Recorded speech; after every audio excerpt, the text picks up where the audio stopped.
7월 1일부터 도수치료의 건강보험이 적용되기 시작했습니다. 드디어 도수치료가 싸지는구나, 이렇게 반가워하시는 분들 많으실 겁니다. 그동안 도수치료 부담됐으니까요.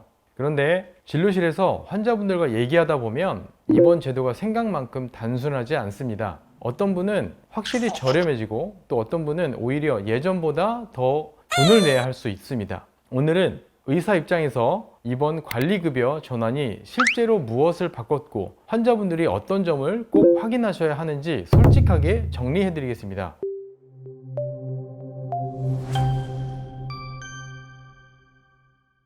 관리급여가 대체 뭔가요? 먼저 용어부터 짚고 갈게요. 이번에 도수치료는 비급여에서 관리급여라는 걸로 바뀌었습니다. 우리나라 진료는 크게 두 가지입니다. 건강보험이 적용되는 급여, 그리고 환자가 전액 내는 비급여. 도수치료는 그동안 비급여였습니다. 그래서 병원마다 가격이 제각각이었죠. 관리급여는 이 둘의 중간이라 보시면 됩니다. 건강보험 체계 안으로 들어오긴 하는데 건강보험이 진료비의 5%만 부담하고 나머지 95%는 환자가 냅니다. 네, 잘못 들으신 거 아닙니다. 이름은 급여가 붙지만 실제로 건강보험이 대주는 건 5% 뿐이니까요.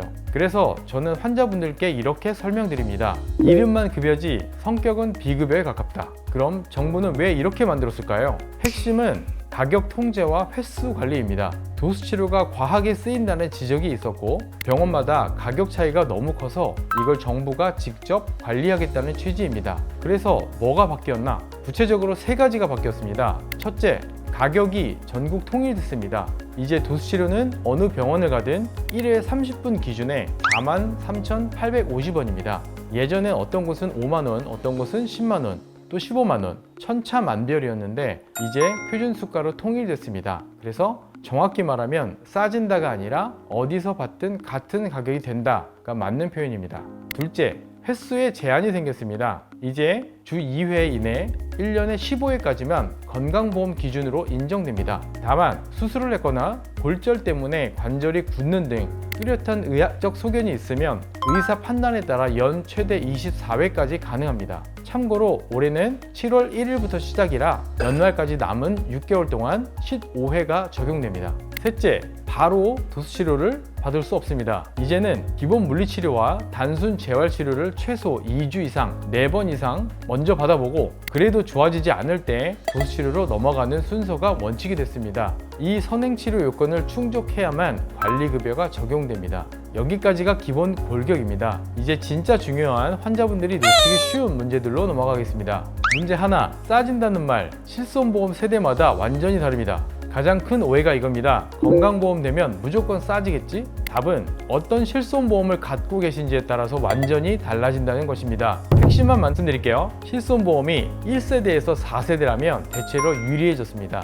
가격 자체도 통일되면서 낮아졌고 급여 항목이 되면서 실손보험이 적용하는 자기 부담률도 낮은 편이라 최종 부담이 오히려 줄어드는 경우가 많습니다. 그런데 5세대 실손보험이라면 얘기가 달라집니다. 5세대는 이 관리급여 항목의 자기 부담률을 건강보험 본인 부담률, 즉 95%에 연동시켜 놓았습니다. 그래서 계산해 보면 5세대 가입자는 도수치료 한 번 받으면 대략 4만원 안팎에 실제로 부담하게 됩니다. 보험료는 저렴한 대신에 정작 도수치료 비용은 예전보다 더 많이 나올 수 있는 구조인 거죠. 그리고 실손보험이 아예 없으신 분, 이분들은 통일된 수가에서 95%를 그대로 다 내셔야 합니다. 43,850원에 95%니까 회당 약 4만원 조금 넘게 본인이 부담합니다. 한 가지 더 주의하실 점, 3세대, 4세대 중에서 비급여 특약으로 도수치료를 보장받고 계셨던 분들, 이번에 도수치료가 급여로 넘어가면서 그 비급여 특약에 적용되지 않을 수 있습니다.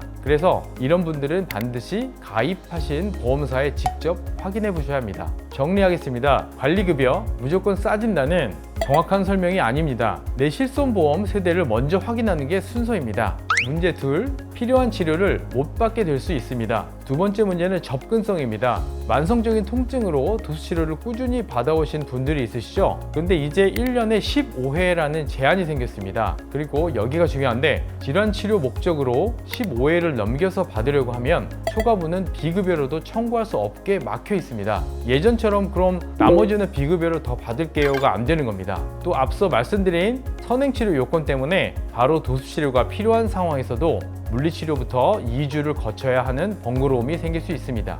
실제로 제도 시행을 앞두고 서울의 한 대형병원 재활의학과는 도수치료 운영을 아예 중단하겠다고 공지하기도 했습니다. 환자 한 명 한 명 상태에 맞춰서 세밀하게 진행하던 맞춤형 도수치료가 위축될 수 있다는 우려가 의료 현장에 분명히 있습니다. 물론 정부의 취지가 과잉 진료를 막고 가격 거품을 잡겠다는 것 자체는 이해가 됩니다. 다만 그 과정에서 정말 치료가 필요한 분들까지 문턱에 걸리지 않도록 하는 게 앞으로의 과제라고 봅니다.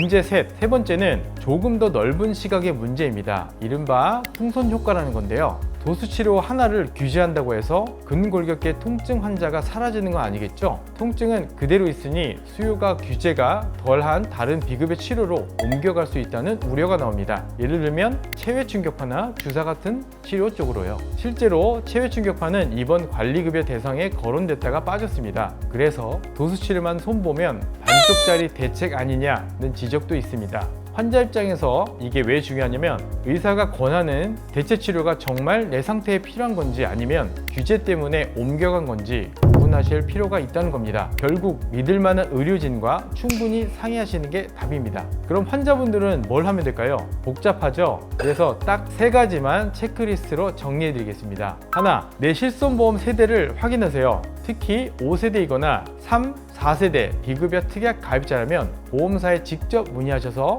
도수치료 보장이 어떻게 되는지 꼭 확인하시기 바랍니다. 둘, 치료 목적을 분명히 하세요. 단순 피로회복이나 체형관리 목적의 도수치료는 건강보험도 실손보험도 적용되지 않고 전액 본인 부담입니다. 반드시 질환 치료로서 필요한 경우에 받으셔야 합니다. 셋, 횟수를 관리하세요. 1년에 15회라는 기준을 염두에 두시고 정말 필요한 시점에 효율적으로 받으시는 게 좋습니다. 이번 관리급여 전환은 좋다, 나쁘다로 딱 잘라 말하기 어렵습니다. 누군가에게는 부담이 줄고 누군가에게는 늘어나니까요. 그래서 더더욱 내 상황에 맞는 정확한 판단이 중요합니다. 허리, 목, 어깨 통증으로 도수치료를 고민 중이시라면 무작정 받기보다는 정확한 진단을 받고 지금 내 상태에서 도수치료가 정말 필요한지, 필요하다면 몇 회 정도가 적당한지 상담을 통해서 계획을 세우시길 권해드립니다. 지금까지 골든타임 365 정형외과였습니다. 여러분의 통증 그리고 현명한 치료 선택까지 함께 챙기겠습니다. 감사합니다.